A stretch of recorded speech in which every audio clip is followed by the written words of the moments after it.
Eh bien, comme tous les Français, ce matin, je me suis réveillé en découvrant que Fidel Castro était mort et Fidel Castro est arrivé au pouvoir le 1er janvier 1959. C'était pas bien compliqué pour moi de m'en souvenir, c'est mon jour anniversaire. Je suis né le 1er janvier 1959, j'ai 57 ans, ça fait donc 57 ans que Fidel Castro est au pouvoir.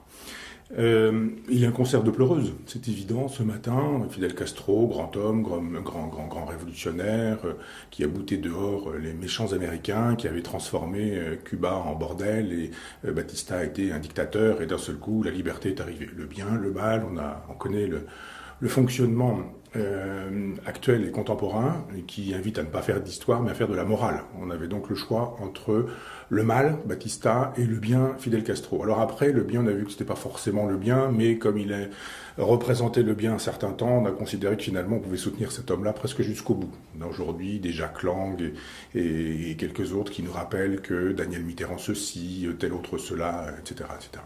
Il n'empêche que Cuba est une dictature, et depuis 1959, pas plus tard, depuis 1959. J'ai surtout été étonné qu'on puisse avaler à peu près toutes les sornettes qui nous ont été présentées ce matin, c'est-à-dire qu'on nous fait savoir que Fidel Castro est mort, et c'est Raúl Castro, son frère, qui nous le fait savoir, et comme par hasard, il est mort le 25 novembre. Étonnant. Parce que le 25 novembre 1956, c'est le début de la guérilla menée par Castro. Donc ça tombe bien d'un point de vue de la mythologie, d'un point de vue de l'histoire. Voilà un homme qui choisit sa date de mort et qui choisit de mourir très exactement à la date anniversaire des premiers combats qu'il mène pour libérer, comme on dit, son île. Je crois donc qu'il n'est pas mort un 25 novembre, mais qu'on nous a annoncé qu'il était mort ce 25 novembre, et je ne crois pas qu'il va être incinéré dans la journée. J'ai plutôt tendance à croire qu'il a déjà été incinéré, mais qu'on a choisi la date et l'heure pour que ça fasse symbolique, mythe et mythologie. Et nombre d'individus souscrivent encore à cette mythologie, ce qui est quand même assez sidérant. Alors c'est pas bien grave, on sait très bien qu'il y a pendant la Révolution française des Fouquier-Tinville et des Carrier, il y a aussi des Robespierre, mais tout ça c'est la même chose, c'est le même personnage. Il y a aussi d'autres individus qui, pendant les périodes d'occupation, envoient des individus à la torture, donc il faut bien que dans des périodes de démocratie, il y ait aussi des individus dont la nature aurait été celle d'un Fouquier-Tinville puisse aussi se manifester aujourd'hui. Il y en a un nombre considérable. J'estime qu'il n'est pas neutre aujourd'hui de dire de Robespierre qu'il était un personnage extraordinaire et de dire de Fidel Castro qu'il était un personnage extraordinaire. Je n'ai pas de goût pour les dictateurs, ni de droite, ni de gauche, ni de droite, ni de gauche. Un dictateur est un dictateur, et quels que soient les buts qu'il se propose, la libération du prolétariat, et pour Lénine ou Staline par exemple, ou Mao, ou alors la race des seigneurs, l'instauration de la race des seigneurs pour Adolf Hitler, je pense que quel que soit le but proposé, la dictature est une dictature, et que celui qui meurt sait bien qu'il s'agit d'une dictature. Monsieur Mélenchon, candidat au présidentiel, a décidé très tôt, très vite, dès son réveil à 8h36, de faire un tweet. Et je vous le lis parce que c'est assez extraordinaire. Fidèle, fidèle, point d'exclamation. Mais que s'est-il passé avec Fidel ? Demain était une promesse, fidèle, fidèle, point d'exclamation, l'épée de Bolivar marche dans le ciel. Voilà des épées qui marchent dans le ciel. On se demande si Mélenchon n'a pas un peu fumé la moquette. Quand il se pose la question du que s'est-il passé, mais qu'est-ce qui s'est passé avec Fidel, point d'interrogation ? Il est mort. Il est mort, et c'est assez intéressant de voir que Mélenchon souscrit à cette mythologie cubaine, mais on peut comprendre que des gens qui aient subi 57 années de dictature, avec une télévision aux ordres, avec des médias aux ordres qui nous disent qu'il est le plus grand, le plus beau, le plus fort, qu'il est formidable, fantastique, merveilleux, que tout ce qui s'oppose à Fidel Castro est méchant, que c'est le mal, les États-Unis, etc., etc., on peut comprendre que des gens qui aient vécu pendant plus d'un demi-siècle sous la férule de Fidel Castro aient l'impression qu'il s'agisse d'un dieu, et qu'un dieu est immortel. On ne peut pas imaginer, quand on est cubain depuis toujours, depuis 1959, qu'il puisse y avoir un Cuba sans Fidel Castro. Donc Fidel Castro est immortel. Je le comprends. Quand sur le Malécon, on interroge des gens aujourd'hui et qu'ils disent « mais je ne peux pas y croire, c'est pas possible, Fidel Castro, mourir, il était grand, tellement fort, il connaissait tellement de médecins, il aurait dû ne pas mourir, je n'y crois pas, etc. » 90 ans, C'est un âge canonique. On peut mourir en considérant que c'est un peu naturel de mourir et que Jean-Luc Mélenchon, qui n'a même pas l'excuse d'avoir un demi-siècle de propagande derrière lui, de propagande quotidienne, puisse imaginer qu'il n'y a pas de problème quand on meurt à 90 ans, on fait juste ce que la nature exige de nous. C'est assez sidérant. Ce personnage s'en va directement, une fois rasé, lavé, habillé et tout propre, à l'ambassade de Cuba. C'est l'urgence ce matin. Et il se fend d'un commentaire à la télévision où il nous explique, chose habituelle, Cuba, la médecine, l'école, etc. Je rappelle que moi je suis allé à Cuba et j'ai quand même vu des chirurgiens qui pour vivre étaient obligés de conduire des taxis et le soir de jouer de la guitare dans des bars. Donc si vraiment la médecine était si grande, je pense qu'un chirurgien pourrait se contenter de son métier de chirurgien, qu'il n'aurait pas besoin de conduire des taxis et de jouer de la guitare dans des bars pour pouvoir vivre à peu près dignement dans un pays qu'on nous présente comme une démocratie. Ceci dit, mythologie, la médecine, la santé, etc. Puis après, l'école. Oui, on va à l'école, mais quand à l'école, on apprend à lire, à écrire et à compter juste pour lire la propagande du régime, je ne suis pas bien sûr que ce soit forcément à mettre au crédit d'un dictateur. Le voilà donc qui intervient à la sortie de l'ambassade de Cuba et qui nous fait savoir que cet homme a été de toutes les luttes, y compris les luttes écologiques. Je trouve ça extraordinaire que Mélenchon parle des luttes écologiques de Fidel Castro. Je ne vois pas où Fidel Castro aurait pu illustrer l'écologie, défendre la nature. Je pense que ça n'a jamais été dans son souci. Mais ce qui est très intéressant avec les hommes politiques, c'est qu'ils pensent toujours à l'élection ou à la réélection. Donc évidemment, Mélenchon n'oublie pas que après avoir, je cherche un mot propre et correct pour dire courtisé, on dira courtisé, les communistes pendant des années, après les avoir jetés au fossé parce qu'il n'en avait plus besoin, aujourd'hui il a besoin des écologistes, donc il est un écologiste, il faut absolument qu'on se persuade désormais qu'il est un écologiste. Il a même donné un entretien à Gala pour nous expliquer qu'il était devenu végétarien et nous donne une petite recette de quinoa, parce que le quinoa c'est bon pour les lecteurs écologistes, et puis il dit qu'il fait effectivement de l'écologie. Il ajoute des crevettes véganes probablement, des crevettes végétariennes, et les crevettes c'est du vivant, donc quand on met du vivant dans une salade végétarienne, c'est qu'elle n'est pas vraiment végétarienne, mais une salade végétarienne avec du vivant, ça ne doit pas gêner Mélenchon qui est doué pour la dialectique. Il fait un second texto 10h21 en nous disant que ceci, à la mémoire de Fidel, fleurs et bougies, 18h à Paris, au pied de la statue de Simon Bolivar. Et bien voilà, Mélenchon souscrit aujourd'hui aux hommages, et aux hommages de fleurs et aux hommages de bougies, pour ce personnage qui a quand même été un nabab qui vivait comme un prince des monarchies pétrolières. Il faut savoir un petit peu ce qu'a quand même été la vie privée de Fidel Castro, et rien ne manquait à la table de Fidel Castro. Il y a des gens qui ont raconté très précisément comment il vivait de manière somptuaire avec des gens qui le servaient au quotidien en livrets, gants blancs, etc. Moi je veux bien que ces choses aient lieu si le peuple a à manger. J'ai souvenir tout de même, et le diable est dans les détails, et quand je suis allé à Cuba, de nombreuses choses, je pourrais expliquer. J'avais loué une voiture, on m'a volé la voiture, finalement c'était la boîte de location qui volait les voitures qu'elle louait elle-même pour pouvoir les récupérer ensuite après avoir fait une escroquerie à l'assurance qui leur permettait de vivre. Tout ça évidemment c'était des boîtes d'État, donc on voit bien comment l'économie pouvait fonctionner. Et j'y étais allé pour une biennale d'art contemporain, pour voir un certain nombre d'artistes. J'ai visité quelques ateliers à cette époque-là. Et les gens qui m'ont invité s'étonnaient, m'ont posé la question le lendemain matin quand on s'est retrouvés en me disant alors le petit déjeuner, l'hôtel, comment ça va, etc. Tu as eu du beurre? Je dis comment ça j'ai eu du beurre? Tu as eu du beurre à ton petit déjeuner? Je dis bah oui j'ai eu du beurre. Pourquoi? On m'a dit c'est une denrée rare à Cuba.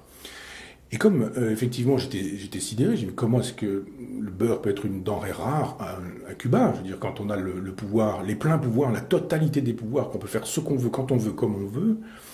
Comment peut-on faire de telle sorte qu'il n'y ait pas de beurre sur la table du quidam? Je ne parle même pas du quidam, puisque moi j'étais un occidental dans un hôtel réservé probablement aux occidentaux. On imagine qu'effectivement le beurre n'existait pas à Cuba, puisqu'on faisait savoir que c'était une denrée rare. Je dis mais vous ne pouvez pas avoir des vaches pour avoir du lait, de façon à faire du beurre, de sorte que ce beurre soit sur la table de la totalité des Cubains? En plus de 50 années de pouvoir, ça n'était pas possible ou ça n'est pas pensable? Et on m'a répondu C'est à cause du blocus américain. Et le blocus a bon dos. Je lutte contre les mythes et contre tous les mythes, donc je pense que les États-Unis sont coupables de ce dont ils sont coupables, mais qu'ils ne sont pas coupables de ce dont ils ne sont pas coupables. Et je veux bien imaginer qu'il y ait des culpabilités américaines. C'est un autre débat, on peut l'ouvrir, et je ne suis pas contre le fait qu'on puisse l'ouvrir. Je l'ai déjà plusieurs fois ouvert en faisant savoir que les Américains sont arrivés le 6 juin 1944 en Normandie, avec une opération qui s'appelait Overlord, ce qui en français veut dire suzerain, et qu'il y avait donc un désir pour les Américains de vassaliser la France. Ça, ce sont des choses pour montrer que je ne suis pas un suppôt ou un défenseur absolu des États-Unis. Parenthèse fermée, juste pour dire que le blocus a bon dos. Je pense que un dictateur qui ne donne pas du beurre à son peuple est un dictateur. Et voilà pourquoi, quand Jean-Luc Mélenchon nous dit que Cuba n'est pas une dictature, eh bien, j'ai des craintes. Sale temps pour la démocratie, sale temps pour la liberté. Même pour libérer, comme on dit, son île. Je crois donc qu'il n'est pas mort un 25 novembre, mais qu'on nous a annoncé qu'il était mort ce 25 novembre, et je ne crois pas qu'il va être incinéré dans la journée. J'ai plutôt tendance à croire qu'il a déjà été incinéré, mais qu'on a choisi la date et l'heure pour que ça fasse symbole, symbolique, mythe et mythologie. Et nombre d'individus souscrivent encore à cette mythologie, ce qui est quand même assez sidérant. Alors c'est pas bien grave, on sait très bien qu'il y a pendant la Révolution française des Fouquier-Tinville et des Carrier, mais aussi des Robespierre, mais tout ça c'est la même chose, c'est le même personnage. Il y a aussi d'autres individus qui, pendant les périodes d'occupation, envoient des individus à la torture, donc il faut bien que dans des périodes de démocratie, il y ait aussi des individus dont la nature aurait été celle d'un Fouquier-Tinville puisse aussi se manifester aujourd'hui. Il y en a un nombre considérable. J'estime qu'il n'est pas neutre aujourd'hui de dire de Robespierre qu'il était un personnage extraordinaire et de dire de Fidel Castro qu'il était un personnage extraordinaire. Je n'ai pas de goût pour les dictateurs, ni de droite, ni de gauche, ni de droite, ni de gauche. Un dictateur est un dictateur, et quels que soient les buts qu'il se propose, la libération du prolétariat, et pour Lénine ou Staline par exemple, ou Mao, ou alors la race des seigneurs, l'instauration de la race des seigneurs pour Adolf Hitler, je pense que quel que soit le but proposé, la dictature est une dictature, et que celui qui meurt sait bien qu'il s'agit d'une dictature. Monsieur Mélenchon, candidat au présidentiel, a décidé très tôt, très vite, dès son réveil à 8h36, de faire un tweet. Et je vous le lis parce que c'est assez extraordinaire. Fidèle, fidèle, point d'exclamation. Mais que s'est-il passé avec Fidel ? Eh bien, comme tous les Français, ce matin, je me suis réveillé en découvrant que Fidel Castro était mort, et Fidel Castro est arrivé au pouvoir le 1er janvier 1959. C'était pas bien compliqué pour moi de m'en souvenir, c'est mon jour anniversaire. Je suis né le 1er janvier 1959, j'ai 57 ans, ça fait donc 57 ans que Fidel Castro est au pouvoir.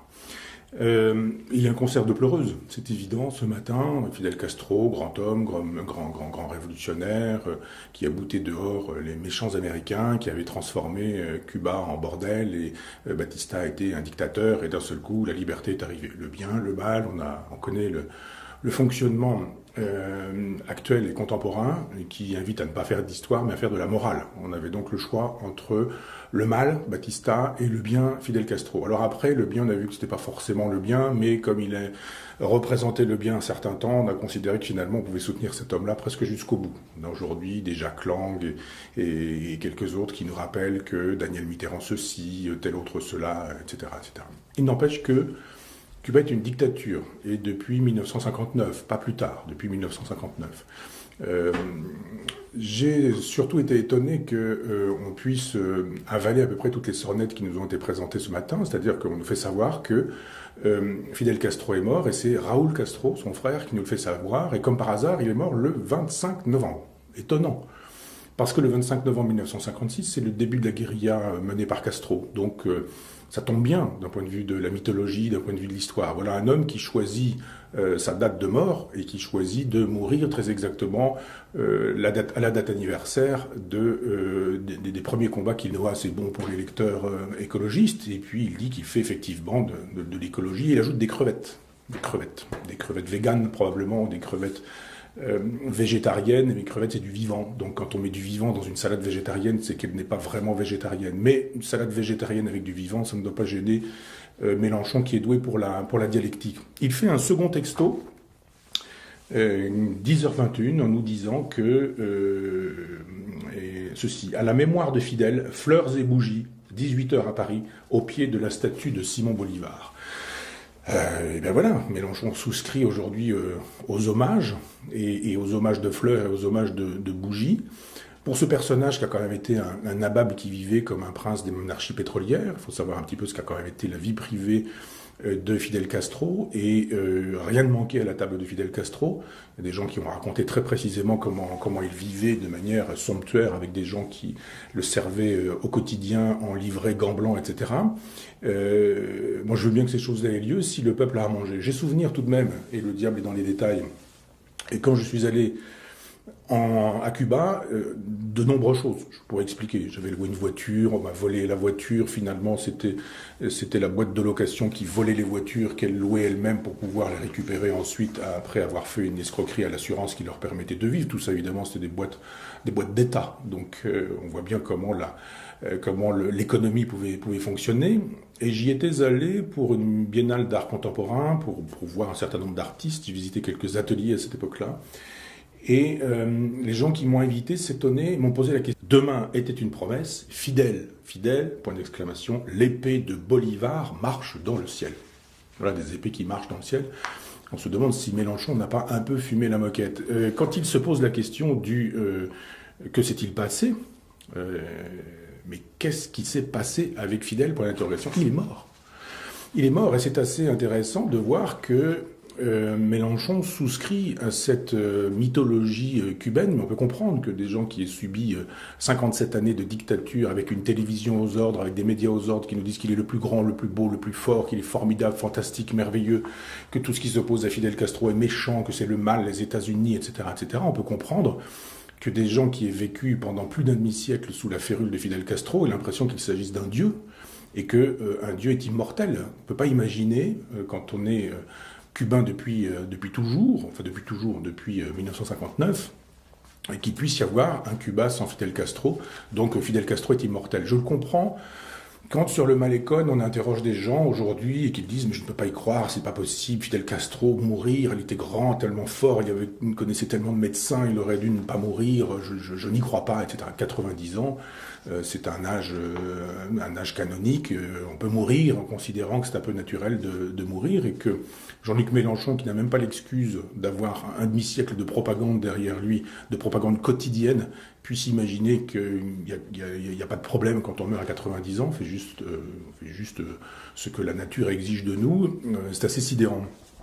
Ce personnage s'en va directement, une fois rasé, lavé, habillé et tout propre, à l'ambassade de Cuba, c'est l'urgence ce matin, et il se fend d'un commentaire à la télévision où il nous explique, choses habituelles, c'est-à-dire Cuba, la médecine, l'école, etc. Je rappelle que moi je suis allé à Cuba et j'ai quand même vu des chirurgiens qui pour vivre étaient obligés de conduire des taxis et le soir de jouer de la guitare dans des bars. Donc si vraiment la médecine était si grande, je pense qu'un chirurgien pourrait se contenter de son métier de chirurgien, qu'il n'aurait pas besoin de conduire des taxis et de jouer de la guitare dans des bars pour pouvoir vivre à peu près dignement dans un pays qu'on nous présente comme une démocratie. Ceci dit, mythologie, la médecine, la santé, etc. Puis après, l'école. Oui, on va à l'école, mais quand à l'école, on apprend à lire, à écrire et à compter juste pour lire la propagande du régime, je ne suis pas bien sûr que ce soit forcément à mettre au crédit d'un dictateur. Le voilà donc qui intervient à la sortie de l'ambassade de Cuba et qui nous fait savoir que cet homme a été de toutes les luttes, y compris les luttes écologiques. Je trouve ça extraordinaire que Mélenchon parle des luttes écologiques de Fidel Castro. Je ne vois pas où Fidel Castro aurait pu illustrer l'écologie, défendre la nature. Je pense que ça n'a jamais été dans son souci. Mais ce qui est très intéressant avec les hommes politiques, c'est qu'ils pensent toujours à l'élection ou à la réélection. Donc évidemment, Mélenchon n'oublie pas que après avoir, je cherche un mot propre et correct pour dire courtisé, on dira courtisé, les communistes pendant des années, après les avoir jetés au fossé parce qu'il n'en avait plus besoin, aujourd'hui il a besoin des écologistes, donc il est un écologiste, il faut absolument qu'on se persuade désormais qu'il est un écologiste. Il a même donné un entretien à Gala pour nous expliquer qu'il était devenu végétarien et nous donne une petite recette de quinoa, parce que le quinoa